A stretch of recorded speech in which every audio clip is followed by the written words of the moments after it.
Greetings, everybody. It's Jim. A few years ago, I did a video for the Crying Blades OSR, Dungeons and Dragons clone, and it was absolutely gorgeous. I just loved it. It found its way into my hands. It actually got into Grant Dalglish's hands from Charles Bryant from Daemon Games, and it just found its way into mine. It's a Dungeons and Dragons clone, condensed down a lot. And it's more than just here's a few optional rules, now buying an entirely new game, right? That doesn't make any sense. If it's just a handful of rules, which I suspect a lot of the more successful OSRs out there actually do.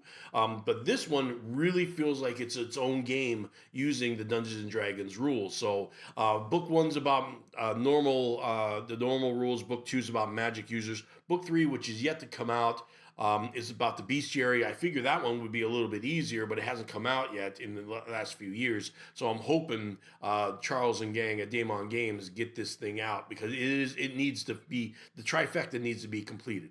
But anyway, prefacing that, Charles sent me a new supplement which he has been working on called Al-Rathak, which is a supplement to another game called Kal-Arath. Okay, now the thing is, I got the supplement for Al-Rathak, and I'm like, well, I got to know what the game is, right? So I can give a review. So this is going to be a two-for because the guys at Castle Grief sent me Kal-Arath to go over as well. So today it's a twofer. I'm going over with you both the rules for Kal-Arath and the supplement Al-Rathak.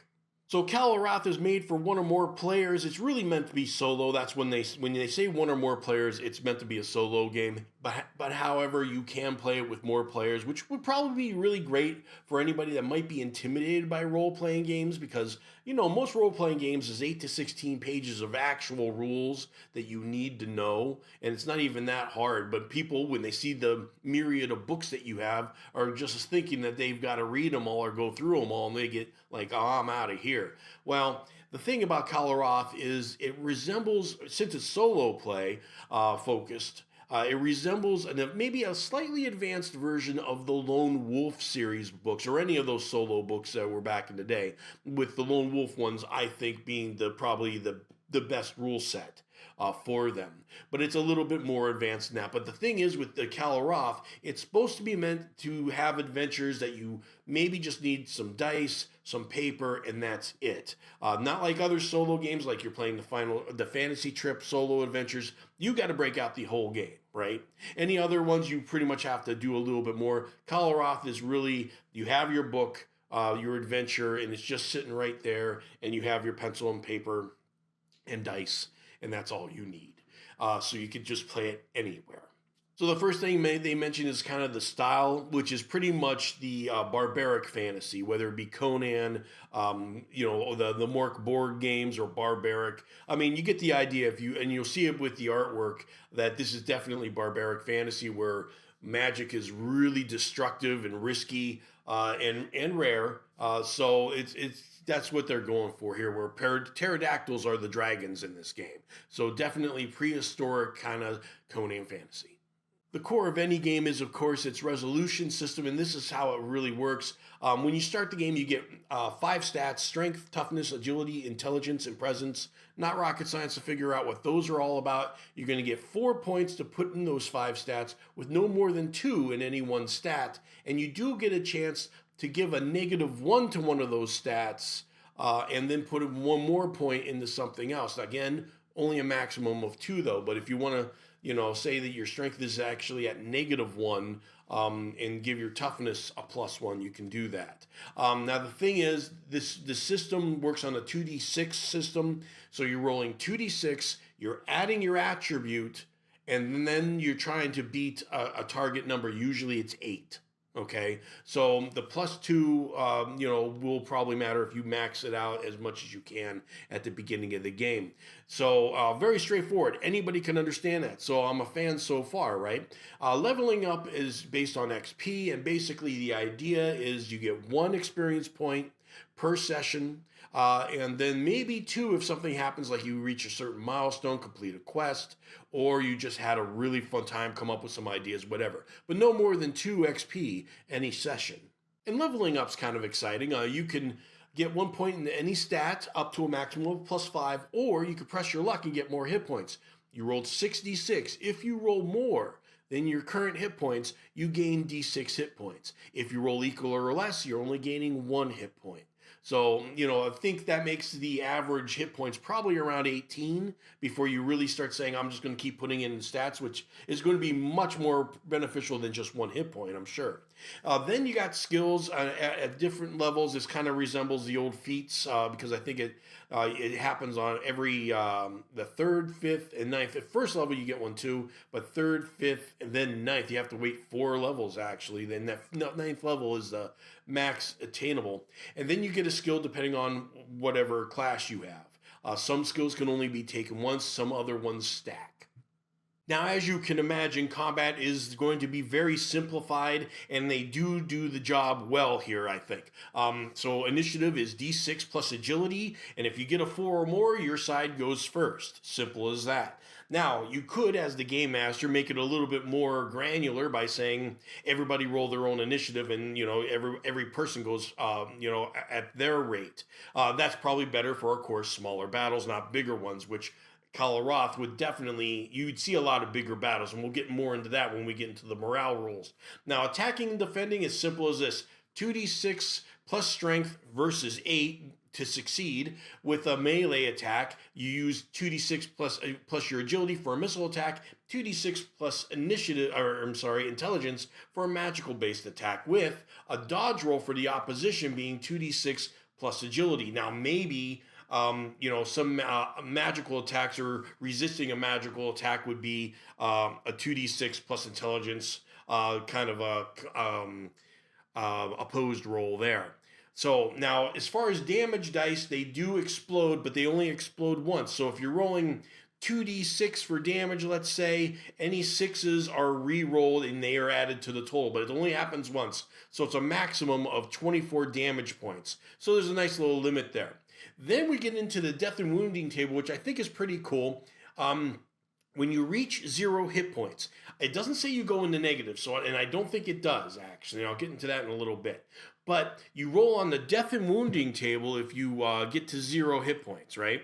And then you go right down to this, and basically you roll 2d12 and see what happens.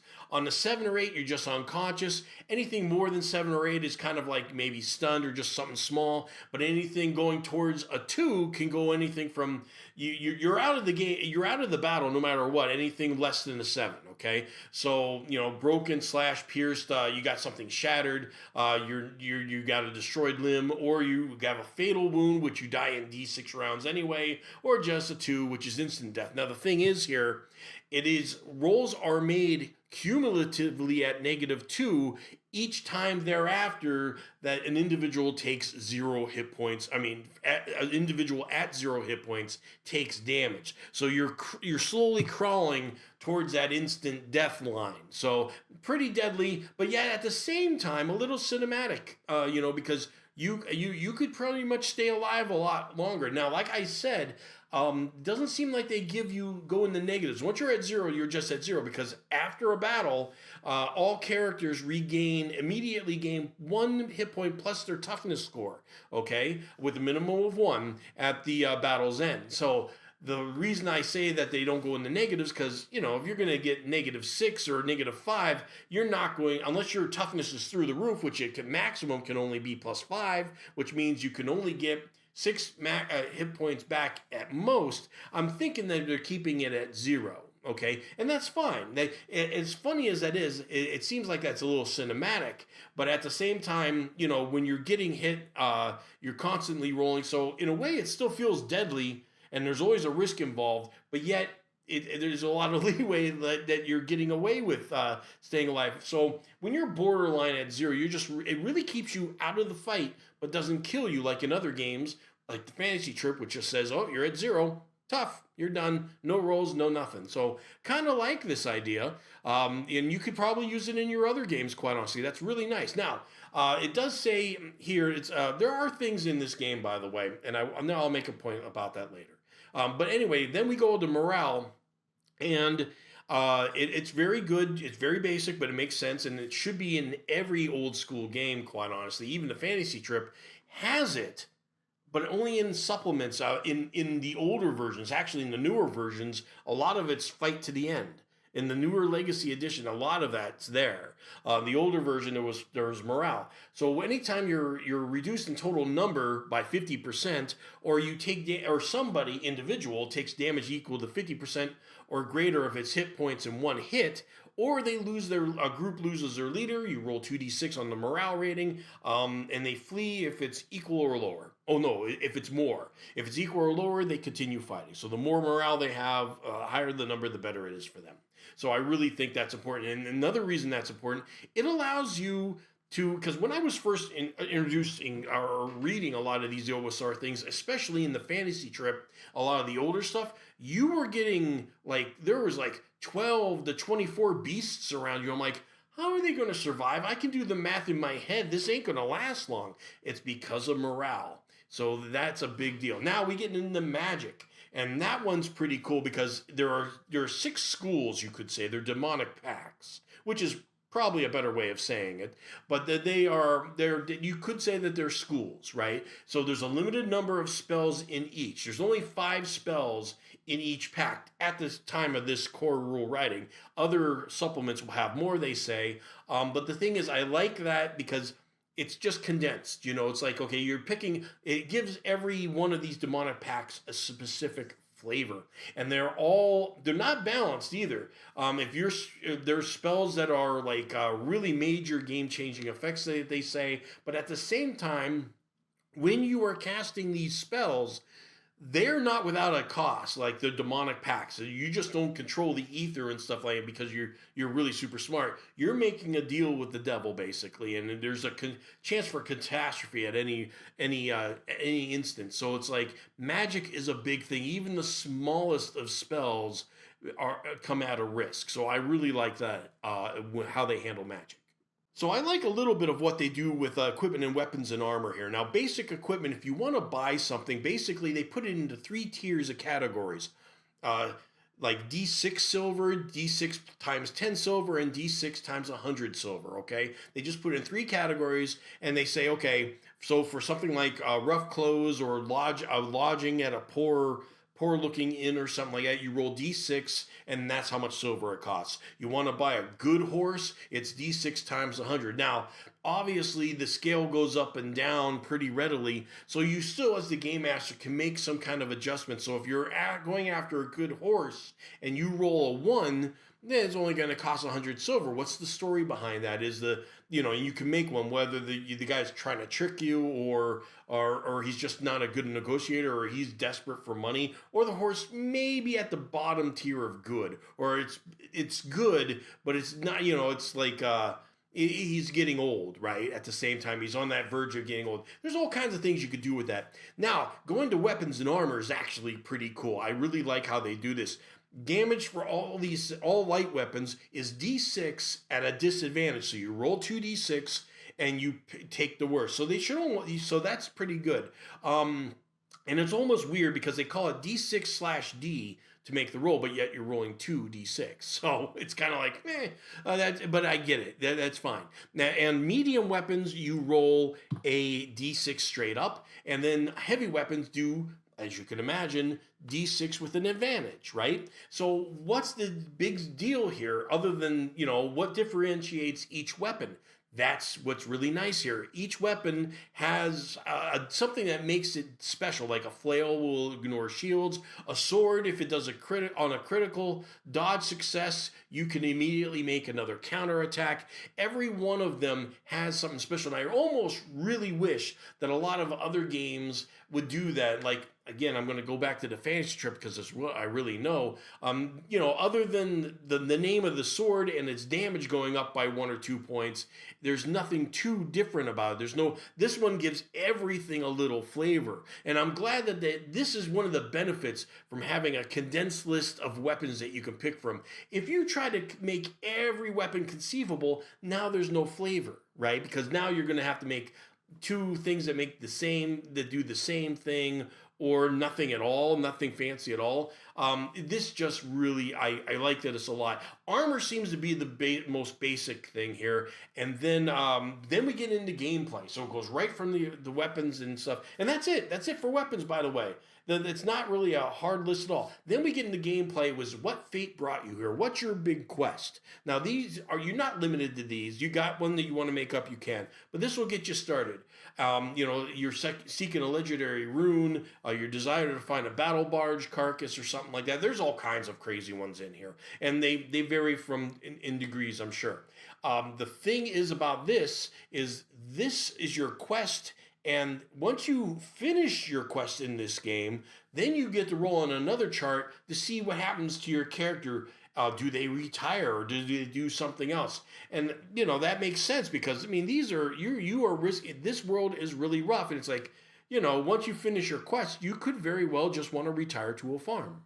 So here we have the crux of their overland travel, otherwise known as their hex crawl system, basically. And it's really good because I see it as very condensed, which means everything in it is strong. There's this balance between a lot of options and yet not going so far. Let's put it this way. Have you gone to Drive-Thru RPG and seen 100 encounters for this or 100 encounters for that?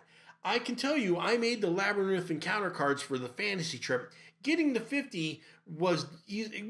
I could be done. I did it, but it was to a point. The last 10 were getting to be a challenge to really make them special and not keep them weak, right? So the thing is, if that was true with 50, 100, holy cow. And what these guys do is they actually stop at 36, and I'll get into that in a little bit. First thing you do is roll for weather, which could affect getting lost or foraging, and for herbs. And there's only 6 herbs. Again, less is more. That's enough to get you going. If you want to make something special, you can later on, but it's better than having this whole zonkin list. Then you roll for maybe a point of interest that might show up, and this is where they start using the D66 system, which is for 36 entries. There's 36 different possibilities, and they use this a lot. So you're rolling 2d6, one die is the 10s, one die is the 1s, and that's as simple as that.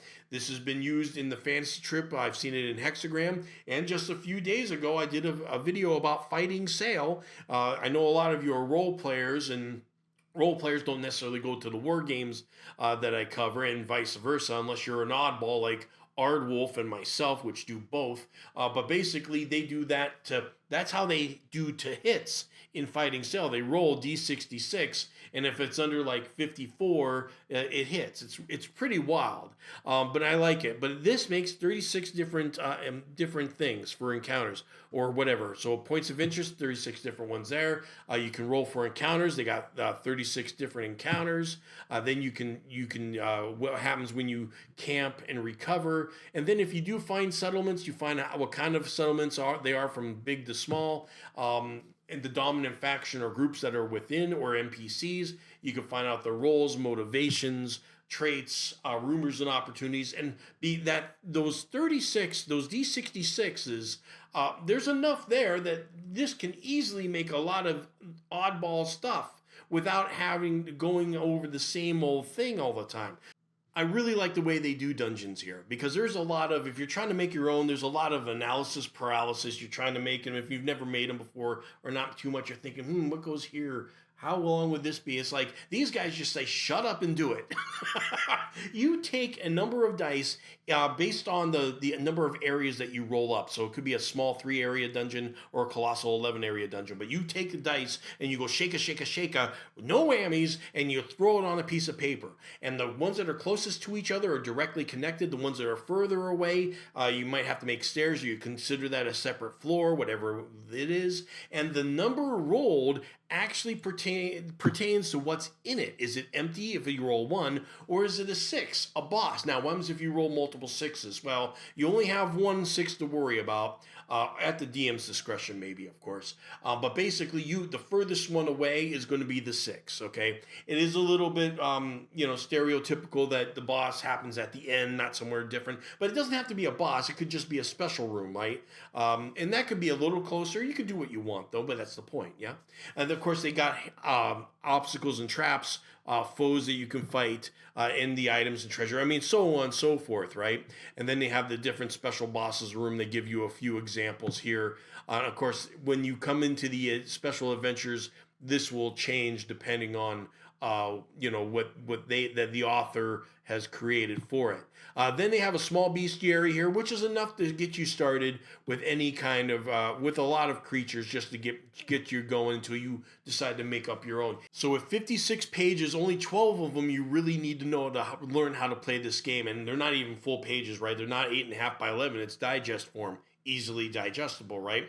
I highly believe that kids as young as 8 years old can play this game. Maybe 12 years old, the game master, but definitely play at 8 years old to figure out how to be a player character. And compare that to Dungeons and Dragons, quite honestly. They spend a lot of time and money making that essential set and beginner's box and all that stuff. And you open it up and it's still kind of probably overwhelming for a lot of kids. And that's why they give you pre-generated characters. Here, though, they'll make their own characters because there's not too much to choose from. They just say, okay, out of these 5 choices, I pick this. Out of these 5 choices of spell, I pick that. Out of these 5 choices of weapon, I pick that. Simple, not really complicated, and they're playing right away, as opposed to Dungeons & Dragons, where they're going to take a lot more time to get into the rules and how to play. You can just get right into it here. Plus, by the time they're done playing, they'll have already probably gone through 7 days of travel, and by the time they're done, maybe more, and by the time they're done, they're already going to have their world coming into play. So not only did they get to create their own characters, they got to create their own world, opposed to the Dungeons & Dragons set where you've gone through an adventure, you have a character that somebody else created and you're playing it on their behalf. This allows them to get really personalized, and I think it's one of its biggest strengths. Now, there is a major caveat that I have about Kal-Arath. It's not a game breaker whatsoever. It's just, the thing is, most gamers that play it they'll scratch your head for maybe a couple of seconds throughout sections of the game, but then they'll get it or they'll figure it out on their own. And what I'm talking about is the way that it is edited. It reminds me of another supplement that I did a review for, Dark City Games' Grim is the Night, which was a fantasy trip clone. It was a simplified version, really meant to be able to, and they meant to have that meant for kids. A simplified version of the fantasy trip. And this one is a very simplified version of role playing in general. So, like I said, 8-year-olds, I believe, can understand it if it wasn't for the fact that there's too many head scratching moments when you're reading the rules. As simple as it is, there's going to be quite a few of them there, actually. And I've given them I'm going to give them a list of what they are, and hopefully, because of the magic of PDFs, they can all fix them up. So it's not game breaking. Like I said, most of you that watch this channel are advanced gamers.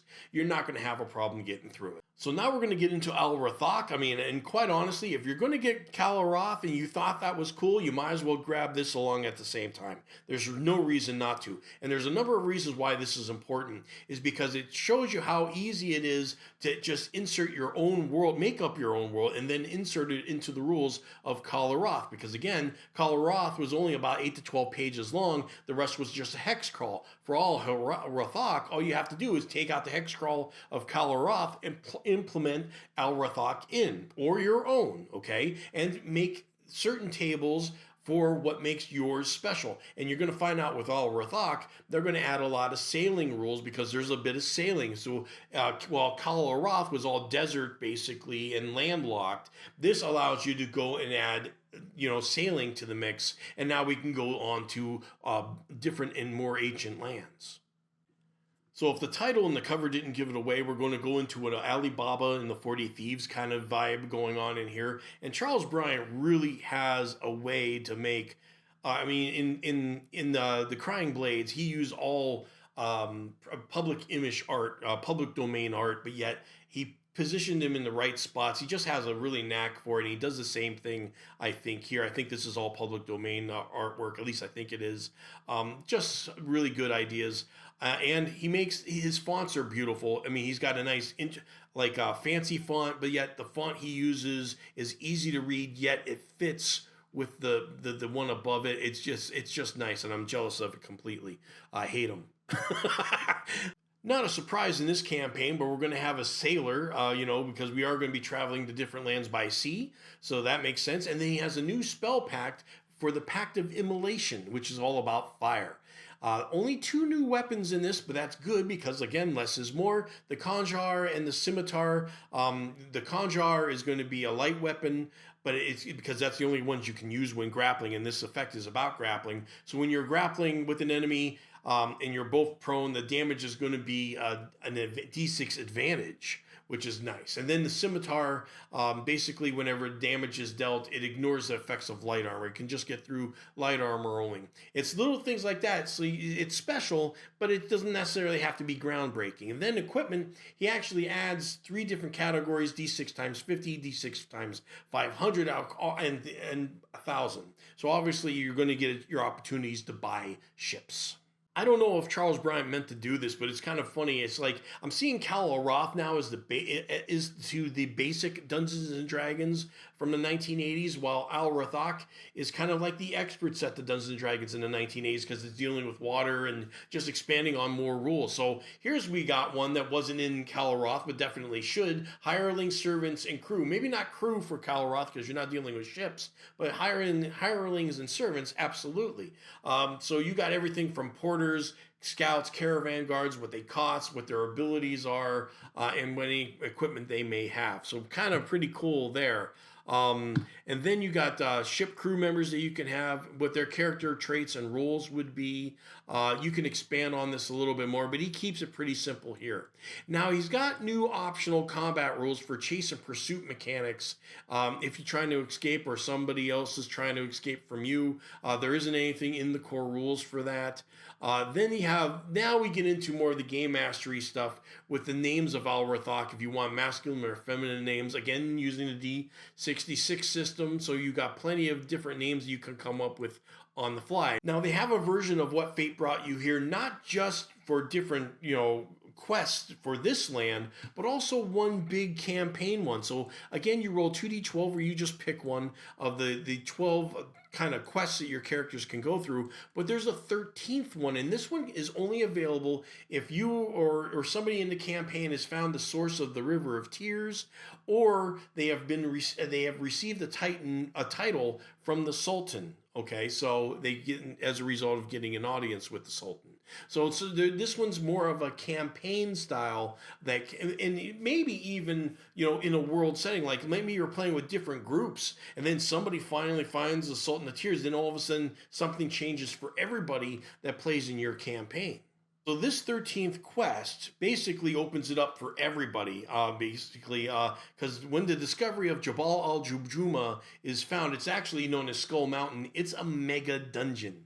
Okay, so basically you're going to expect to go in and retreat a lot, in a lot of cases, but there's 3 different levels of this dungeon. They already figured out what's in it for you. There's a little bit of randomization and, of course, something to defeat before you get to the next level. But there's 3 of them there, and I'm not going to go through it with you because, just in case you want to play it by yourself, but it seems pretty challenging and a lot of fun and thematic. Now, the daily procedure in Al-Rathak doesn't change too much except for when you're exploring. Instead of going through the Overland chart like you would in Kal-Arath, now you have the possibility of going by sea and by one of the big, large cities. They actually have a city crawl to handle that. Harn Quest has just started on Kickstarter right now, and what it does is it provides you with the latest in Harn World supplements for the fantasy medieval role-playing setting that can be used with any system. It also gives you 50% off all PDF purchases while you are a Harn Quest subscriber. It's worth it just for the additional material alone, but getting that 50% off bonus, man, if you've decided that you like Harn World at all, this is a savings that you can't ignore. They do have ship-to-ship combat in this, but it is very simple. They talk about distance and engagement and changing the distance. A lot of this has to do with the skills that you might have if you are a sailor. But if you're not a sailor, there's still something to do because there are weapons you can fire on the ship. Mind you, all those are ballistas and catapults. And maybe if you're a magic user, you can do something like the immolation spell, for instance. They do have ramming and, of course, boarding parties, but they're all pretty simple. They're all just supposed to be quick and dirty, figure out what happens, and get on with it. One thing I like that Charles does here with the points of interest, and I've seen this done before in other things, he does a gradation with the chart. Instead of rolling for each on a separate table for each type of terrain, he says, look, use the basic terrain, but if it's a desert, subtract 10. So he adds 10 more above the D66 for desert-only encounters, and it's still going to use more of the encounters that are already there that are basic. And of course, if you are in the hills, you add 1, and if you're in the mountains, you add 2. So basically, there are specific things that you're only going to see in certain terrain types, but also they still share a lot of common ground. Now, as you can imagine, Al-Rathak has its own land encounters and sea encounters, right? That makes sense. But what really shines here is the cities of Al-Rathak because it's a city crawl. So when you encounter a city, you're going to roll dice, much like you would a dungeon, but it's also going to tell you what district types are in that city a little bit randomly. So like in Anipus said, basically this is going to be pretty standard. One's going to be a slum, two's a market, three's a temple, and so on. Now, of course, depending on what dice you roll, you could have a lot more slums than opulent society in the story. While like something like Shikar is definitely going to have a lot of slums with maybe a market and the docks with no opulent society involved in it at all. Can you imagine though if you roll a lot of slums and only one opulent society? You got to imagine that's like a slave town or something. Like how are these opulent people keeping all the slums from overtaking them? So what's going on there? And then they have cities and village names to help you out a little bit, street names, but then they go into the point of interest and they've got a little bit for everything. They have the slums, encounters for each district as well, encounters for the market, point of interest in the temple, encounters in the temple. It just keeps going on. And this is the majority of a lot of the book.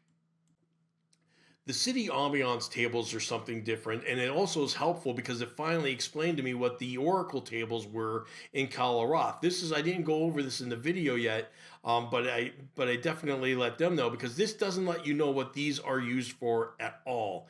It just says yes or no, and then for story questions, turning points, or situations, you roll D66 and you kind of get a motivation here, and then to gain insight into people, places, or things, you roll over here.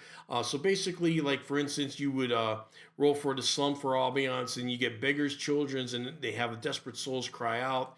Then you could roll over here on what their motivation is. Maybe they're feeling a little bit savage, they're that desperate, or they're trying to be helpful to gain an extra silver or whatever. You can just roll on that. So, okay, that's pretty cool. And now I understand a little bit about what the oracle tables are all about. But then, after you get past all these, they have the rules for gaining an audience with the Sultan. Okay, this was a big thing to get to that 13th quest, right, that you can't get otherwise. To seek an audience, there's all kinds of modifiers, and it's also because of your presence skill check, gain admission. You're going to, it looks like exploits, give them a gift of silver, what your clothing looks like, and so otherwise, you got to kind of look like you belong there kind of thing. But maybe you'll gain an audience with the Sultan and unlock that 13th quest. And then it goes on with its own trial table and adventure generator. And of course, all these are based off of, in its bestiary, all based off of the Arabic kind of ideas from the jinns, ifrits, and then when they go into their own dungeons, there is quite a few actually creatures here. Maybe even more so than Kal-Arath. But then they go into their own specialized dungeons with special features and boss rooms that are, of course, again, Arabic themed. Then when we get to the items and treasure, again, the same idea of the theme.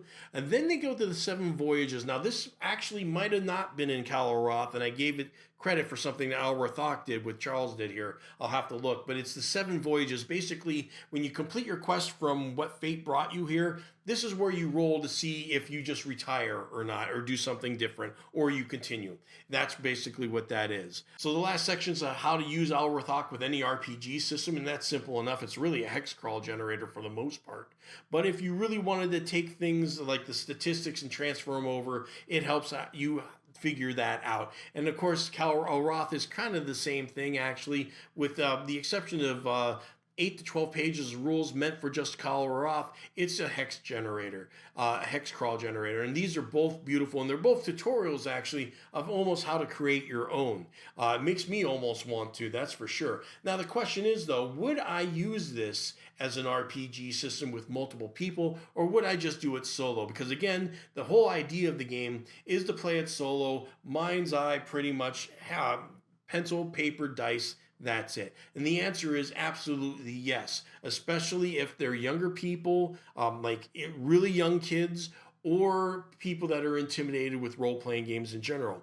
I would love to teach somebody the fantasy trip, but it's a tactical board game in a lot of cases, so maybe that will turn some people off. And Fate, as much as I think Fate is as easy as this to learn, it's a little bit too cinematic if somebody wants to really get the gritty feel of old school Dungeons and Dragons. So I would definitely think that Kal-Arath and Al-Rathak hold the key to that. So really good job, guys. Like I said, I had some caveats about how some things are written a little bit in Kal-Arath, but overall, guys, I think you should just pick up both of these, and I'll see you next video.